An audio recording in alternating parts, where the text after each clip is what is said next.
রোগীর সেবায় নবীজি সাল্লাল্লাহু আলাইহি ওয়াসাল্লাম যা করতেন, অসুস্থতা মানুষের জীবনে এক অনিবার্য বাস্তবতা ও কঠিন পরীক্ষা। শারীরিক যন্ত্রণার পাশাপাশি এই সময় প্রিয়জনদের সান্নিধ্য, মানবিক সাহস ও সান্ত্বনা রোগীর মনে নতুন আশার সঞ্চার করে।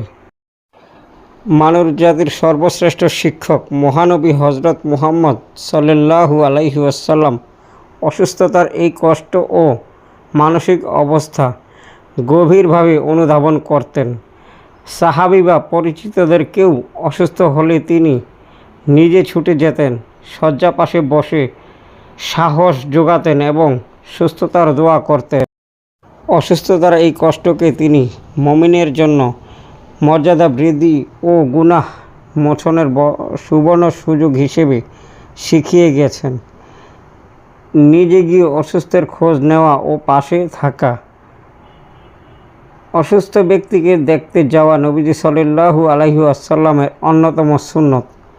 তিনি নিজে অসুস্থ মানুষের কাছে যেতেন এবং তাদের শারীরিক অবস্থার খোঁজ খবর নিতেন। হজরত ইবনে আব্বাস রাদিয়াল্লাহু তাআলা আনহু থেকে বর্ণিত, একবার রাসূলুল্লাহ সাল্লাল্লাহু আলাইহি ওয়াসাল্লাম এক অসুস্থ বেদুইনকে দেখতে গেলেন। তাকে সান্ত্বনা দিয়ে বলেন, কোনো অসুবিধা নেই, ইনশাআল্লাহ এটি পবিত্রকারী। সহিহ বুখারী। অসুস্থ মানুষের কাছে গিয়ে তার অবস্থা জানতে চাওয়া এবং পাশে সময় কাটানো তার মনোবল বহুগুণে বাড়িয়ে দেয়। নবীজি সাল্লাল্লাহু আলাইহি ওয়াসাল্লাম এর আচরণে অসুস্থ মানুষের প্রতি এই আন্তরিকতার অপূর্ব দৃষ্টান্ত ফুটে ওঠে। রোগীর বস্তুগত ও মানসিক প্রয়োজনের যত্ন নেওয়া। অসুস্থ ব্যক্তির শুধু রোগের রুটিন খোঁজ নেওয়াই নয়, তার ব্যক্তিগত ও শারীরিক প্রয়োজনের প্রতি তীক্ষ্ণ নজর রাখতেন নবীজি সাল্লাল্লাহু আলাইহি ওয়াসাল্লাম। রোগী বা ভুক্তভোগী মানুষটি ওই মুহূর্তে কিছু খেতে চাইছে কি না, তার বিশেষ কোনো প্রয়োজন আছে কি না, এসব বিষয় তিনি অত্যন্ত গুরুত্বের সঙ্গে বিবেচনা করতেন।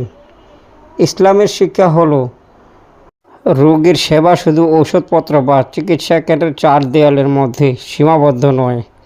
রোগীর মনের চাওয়া ও প্রয়োজন বুঝে তার পাশে নিঃশর্তভাবে দাঁড়ানোই প্রকৃত সেবার মূল মর্ম। রোগীর দ্রুত আরোগ্যের জন্য প্রার্থনা করা। শারীরিক কষ্টের পাশাপাশি রোগীর পূর্ণ সুস্থতার জন্য মহান আল্লাহর দরবারে কায়মনে বাক্যে দোয়া করতেন নবীজি সাল্লাল্লাহু আলাইহি ওয়াসাল্লাম। হজরত আয়েশা রাদিয়াল্লাহু থেকে বর্ণিত, রাসূলুল্লাহ সাল্লাল্লাহু আলাইহি ওয়াসাল্লাম তার পরিবারের কোনো অসুস্থ ব্যক্তিকে দেখতে গেলে তার শরীরে ডান হাত বুলিয়ে এই দোয়াটি করতেন, হে মানুষের রব, কষ্ট দূর করে দিন, শিফা দিন, দয়া করুন, আপনি শিফাদাতা, আপনার শিফা ছাড়া কোনো শিফা নেই। এমন শিফা দিন যা কোনো রোগ অবশিষ্ট রাখে না। সহিহ বুখারী। চিকিৎসা গ্রহণের পাশাপাশি প্রকৃত শিফার মালিক যে মহান আল্লাহ, এই সুদৃঢ় বিশ্বাস মুমিনের অন্তরে ধারণ করা অপরিহার্য। রোগীকে সাহস, সান্ত্বনা ও আশার বাণী শোনানো। অসুস্থতার ক্লান্তিকর সময়ে মানুষ খুব দ্রুত হতাশ ও মানসিকভাবে ভেঙে পড়তে পারে। রাসূলুল্লাহ সাল্লাল্লাহু আলাইহি ওয়াসাল্লাম এমন স্পর্শকাতর মুহূর্তে মানুষের মনে ভয় বা আশঙ্কা না বাড়িয়ে বরং অফুরন্ত আশার আলো জ্বেলে দিতেন। বেদুইন রোগীকে তিনি সান্ত্বনা দিয়ে বলেছিলেন, কোনো অসুবিধা নেই, ইনশাআল্লাহ এটি পবিত্রকারী। অন্য একটি বর্ণনায় অসুস্থ ব্যক্তির সামনে সবসময় আনন্দদায়ক, প্রফুল্ল ও আশাব্যঞ্জক কথা বলতে বিশেষ উৎসাহিত করা হয়েছে। সহিহ তিরমিজি।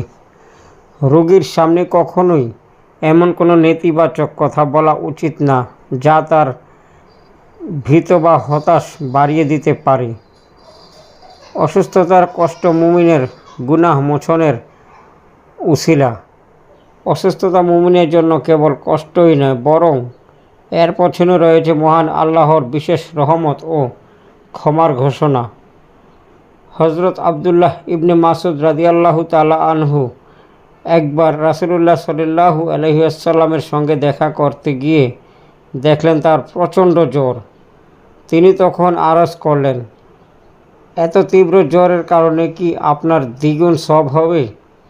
নবীজি সাল্লাল্লাহু আলাইহি ওয়াসাল্লাম উত্তরে বললেন, হ্যাঁ। এরপর তিনি ইরশাদ করেন, কোনো মুসলমানের উপর অসুস্থতা বা অন্য কোনো কষ্ট এলে আল্লাহ তাআলার অশেষ মেহেরবানিতে তার মাধ্যমে তার গুনাহগুলো এমনভাবে ঝরে যায় যেমন গাছ তার শুকনো পাতা ঝরিয়ে দেয়। সহিহ বুখারী। ধৈর্যের সঙ্গে অসুস্থতা কষ্ট সহ্য করলে তা মানুষের পেছনের সমস্ত গুনাহ মাফের অন্যতম কারণ হয়ে দাঁড়ায়। রোগী দেখতে যাওয়ার অপরিসীম ফজিলত ও সওয়াব। ইসলামী অসুস্থ ভাইয়ের খোঁজ নেওয়া বা দেখতে যাওয়ার প্রতি অত্যন্ত গুরুত্ব আরোপ করা হয়েছে।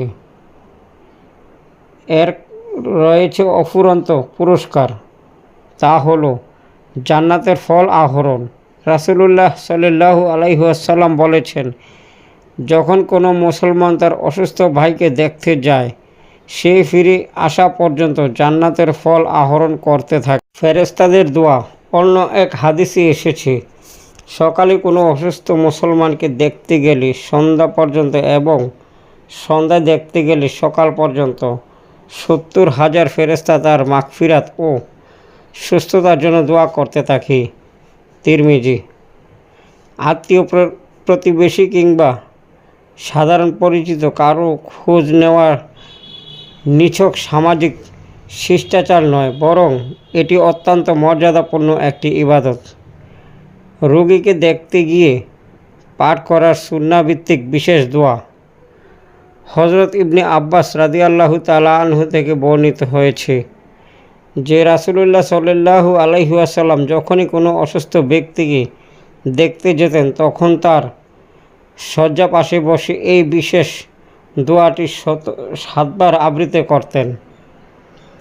আমি মহান আল্লাহর কাছে প্রার্থনা করছি, যিনি মহান আরশের প্রতিপালক, তিনি যেন আপনাকে সুস্থ করে দেন। সহিহ তিরমিজি। অসুস্থ স্বজন বা পরিচিতদের দেখতে গিয়ে এই সুন্নাহভিত্তিক দোয়াটি পাঠ করা গভীর মমতা প্রকাশের পাশাপাশি নবীজির আদর্শ অনুসরণের চমৎকার মাধ্যম। সর্বজনীন মানবিকতা ও মানবতার অনুরূপ শিক্ষা।